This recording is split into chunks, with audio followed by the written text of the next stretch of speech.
2 Chronicles 25.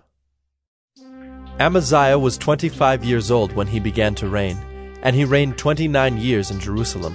His mother's name was Jehoaddan of Jerusalem. And he did what was right in the eyes of the Lord, yet not with the whole heart. And as soon as the royal power was firmly his, he killed his servants who had struck down the king his father. But he did not put their children to death, according to what is written in the law in the book of Moses, where the Lord commanded, Fathers shall not die because of their children, nor children die because of their fathers, but each one shall die for his own sin. Then Amaziah assembled the men of Judah and set them by fathers' houses under commanders of thousands and of hundreds for all Judah and Benjamin. He mustered those 20 years old and upward, and found that they were 300,000 choice men, fit for war, able to handle spear and shield. He hired also 100,000 mighty men of valor from Israel for 100 talents of silver. But a man of God came to him and said, O king, do not let the army of Israel go with you, for the Lord is not with Israel, with all these Ephraimites. But go, act, be strong for the battle. Why should you suppose that God will cast you down before the enemy? For God has power to help or to cast down. And Amaziah said to the man of God, But what shall we do about the 100 talents that I have given to the army of Israel? The man of God answered, The Lord is able to give you much more than this. Then Amaziah discharged the army that had come to him from Ephraim to go home again. And they became very angry with Judah and returned home in fierce anger.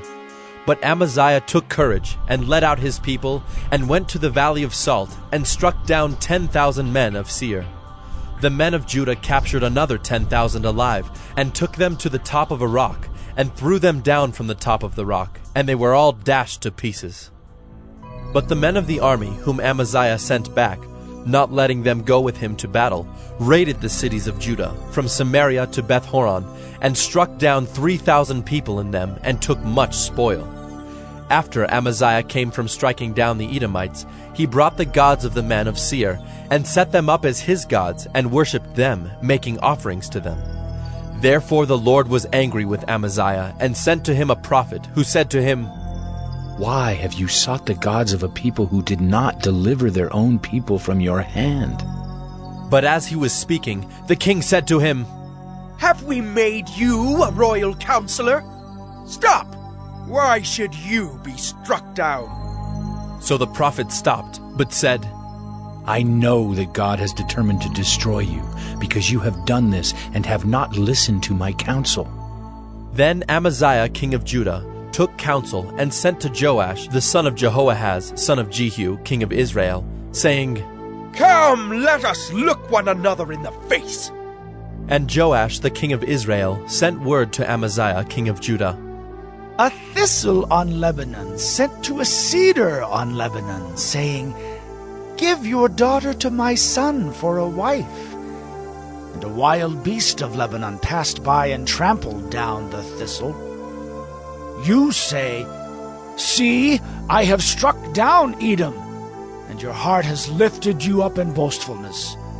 But now stay at home.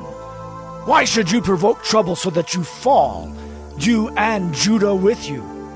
But Amaziah would not listen, for it was of God, in order that he might give them into the hand of their enemies, because they had sought the gods of Edom. So Joash king of Israel went up, and he and Amaziah king of Judah faced one another in battle at Beth-shemesh, which belongs to Judah. And Judah was defeated by Israel, and every man fled to his home. And Joash king of Israel captured Amaziah king of Judah, the son of Joash, son of Ahaziah, at Beth-shemesh, and brought him to Jerusalem, and broke down the wall of Jerusalem for 400 cubits, from the Ephraim gate to the corner gate. And he seized all the gold and silver, and all the vessels that were found in the house of God, in the care of Obed-Edom. He seized also the treasuries of the king's house, also hostages, and he returned to Samaria. Amaziah the son of Joash, king of Judah, lived 15 years after the death of Joash the son of Jehoahaz, king of Israel. Now the rest of the deeds of Amaziah, from first to last, are they not written in the book of the kings of Judah and Israel? From the time when he turned away from the Lord, they made a conspiracy against him in Jerusalem, and he fled to Lachish. But they sent after him to Lachish and put him to death there. And they brought him upon horses, and he was buried with his fathers in the city of David.